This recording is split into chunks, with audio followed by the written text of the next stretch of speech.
Sebelum melanjutkan ke pembahasan materi, izinkan saya mengaturkan panganjali umat. Om Swastiastu. Assalamualaikum warahmatullahi wabarakatuh. Shalom, nama budaya, salam kebajikan, salam harmoni. Kami dari kelompok 2 akan mempresentasikan materi mengenai inovasi pendidikan. Sebelumnya, izinkan saya memperkenalkan kelompok saya. Yang pertama yaitu saya sendiri atas nama Ibu Ducanda Yoga Pratama. Yang kedua ada Isna Nur Kolipah. Yang ketiga ada Safa Ayu Pratama. Yang keempat ada Cindy Aprilia Yunitawati. Dan yang kelima ada Charles Juniko Cahragih. Untuk presentasi selanjutnya akan dibawakan oleh Safa Ayu Pratama. Terima kasih, saya Safa Ayu Pratama akan melanjutkan presentasi dari Ibu Ducanda Yoga. Pada kesempatan kali ini kita akan mempelajari tentang inovasi pendidikan. Inovasi pendidikan dibagi menjadi 3 submateri. Yang pertama yaitu konsep inovasi pendidikan, yang kedua yaitu inovasi dan modernisasi, dan yang ketiga adalah karakteristik inovasi pendidikan. Baik, kita beralih ke materi yang pertama yaitu konsep inovasi pendidikan.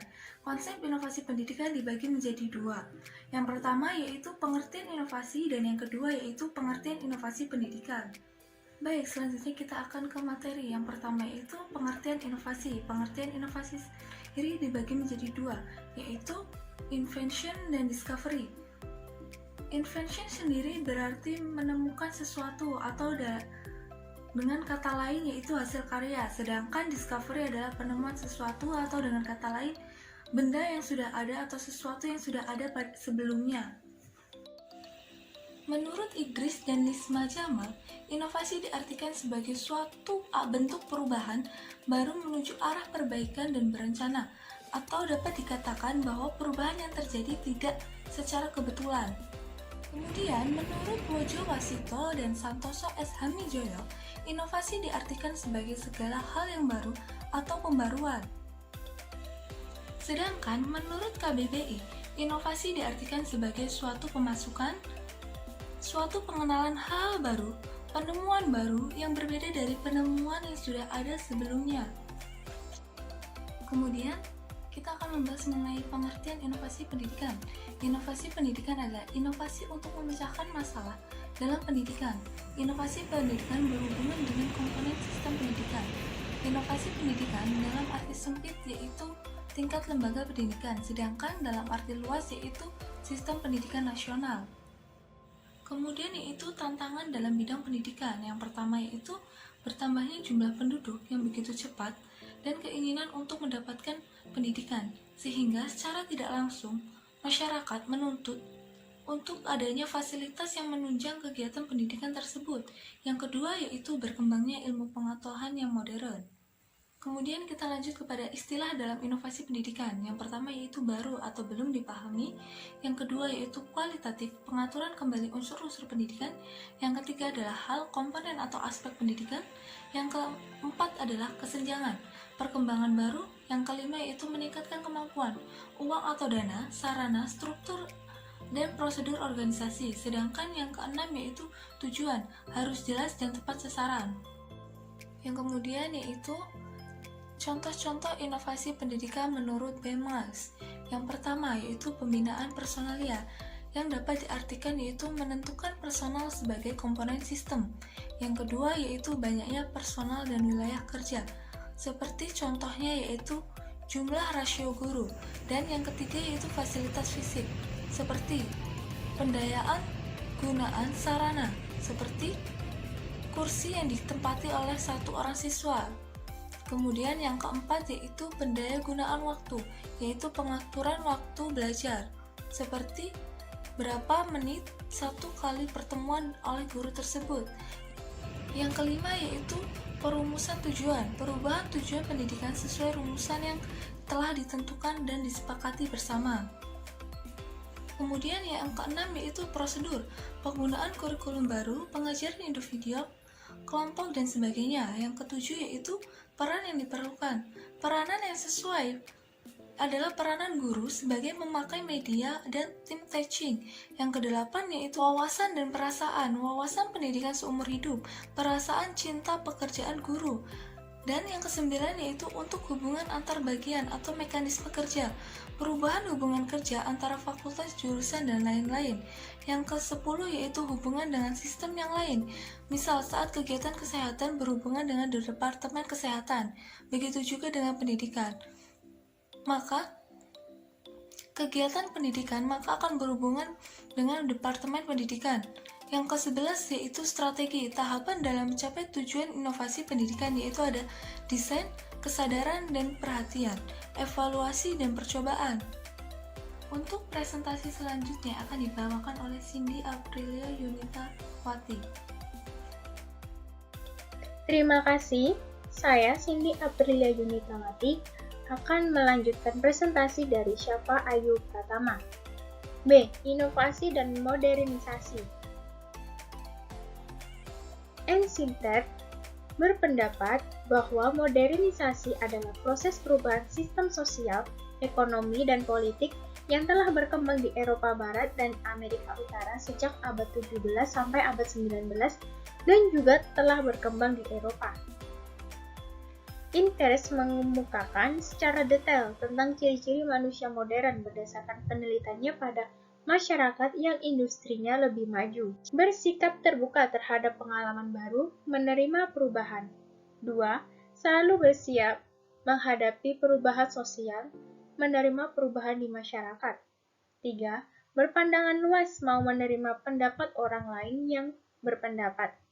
4. Dorongan ingin tahu yang kuat berusaha memperoleh informasi yang terjadi di lingkungannya dan bermanfaat untuk kehidupannya. 5. Berorientasi pada masa depan dan masa yang akan datang daripada masa lampau. Berpikir bagaimana masa sekarang dan yang akan datang. 6. Berorientasi dan percaya pada perencanaan jangka panjang atau jangka pendek. 7. Lebih percaya pada hasil perhitungan manusia daripada takdir atau bawaan. 8. Menghargai keterampilan teknik dan juga menggunakannya sebagai dasar pemberian imbalan. 9. Wawasan pendidikan dan pekerjaan memiliki wawasan yang lebih maju dalam hal pendidikan dan pekerjaan. 10. Manusia modern menyadari dan menghargai kemuliaan orang lain terutama orang yang lemah seperti wanita, anak-anak. 11. Memahami perlunya produksi, memperhitungkan dampak hasil produksi dari suatu industri. 12. Dorongan ingin tahu yang kuat, berusaha memperoleh informasi yang terjadi di lingkungannya dan bermanfaat untuk kehidupannya. Sekian dari saya. Untuk materi selanjutnya akan dipresentasikan oleh Charles Juniko Saragi. Om Swastiastu, perkenalkan nama saya Charles Juniko Saragi. Di sini saya akan melanjutkan presentasi dari teman saya Cindy Aprilia, yaitu pada bagian C, karakteristik inovasi pendidikan.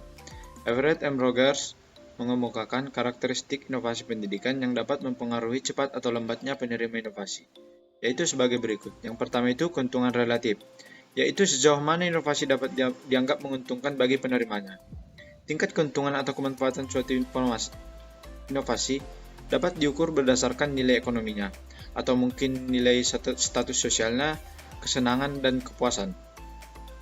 Yang kedua itu compatible atau compatibility, kesesuaian inovasi dengan nilai atau value dan kebutuhan penerimanya. Inovasi yang tidak sesuai dengan nilai atau norma yang diyakini penerima tidak akan diterima secepat inovasi yang memenuhi norma. Yang ketiga itu kompleksitas atau complexity, tingkat kesukaran untuk memahami dan menggunakan inovasi bagi penerimanya. Suatu inovasi yang mudah dimengerti dan mudah digunakan oleh penerima akan cepat tersebar, sedangkan inovasi yang sukar dimengerti dan sukar digunakan oleh penerima akan sulit proses penyebarannya. Yang keempat itu triabilitas atau triability. Dapat dicobanya inovasi oleh si penerima apakah berfungsi dengan baik atau tidak. Suatu inovasi akan cepat diterima oleh masyarakat daripada inovasi yang tidak dapat dicoba terlebih dahulu. Dan yang kelima itu dapat diamati atau observability. Mudah tidaknya atau suatu inovasi, misalnya penyebar luasan bibit unggul dan pengamatan terlebih dahulu. Selanjutnya itu atribut inovasi oleh Zeitman. Yang pertama itu pembiayaan.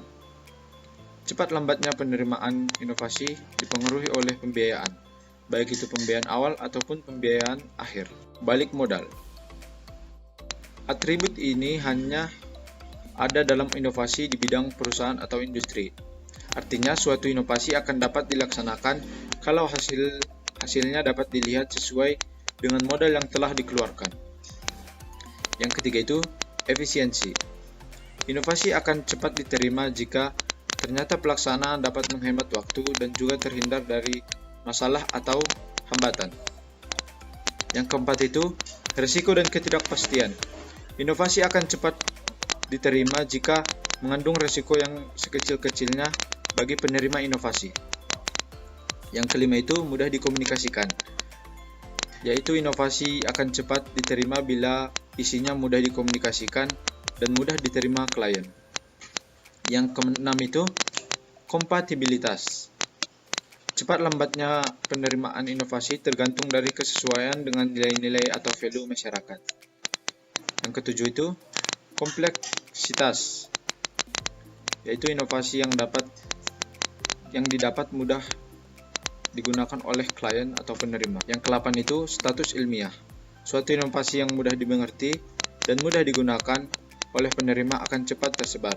Sedangkan inovasi yang sukar dimengerti atau sukar digunakan oleh penerima akan lambat proses penyebarannya. Yang ke-9 itu kadar keaslian, yang bersifat orisinil dan dirasa hal yang baru bagi mereka. Yang ke-10 itu dapat dilihat kemanfaatannya, yaitu suatu inovasi yang hasilnya mudah diamati akan makin cepat diterima oleh masyarakat, dan sebaliknya, jika inovasi tersebut sukar diamati maka akan lama proses penerimaannya. Yang ke-11 itu dapat dilihat batas sebelumnya. Suatu inovasi akan makin cepat diterima oleh masyarakat apabila dapat dilihat batas sebelumnya. Yang ke-12 itu keterlibatan sasaran perubahan. Inovasi dapat mudah diterima apabila warga masyarakat diikut sertakan dalam setiap proses yang dijalani.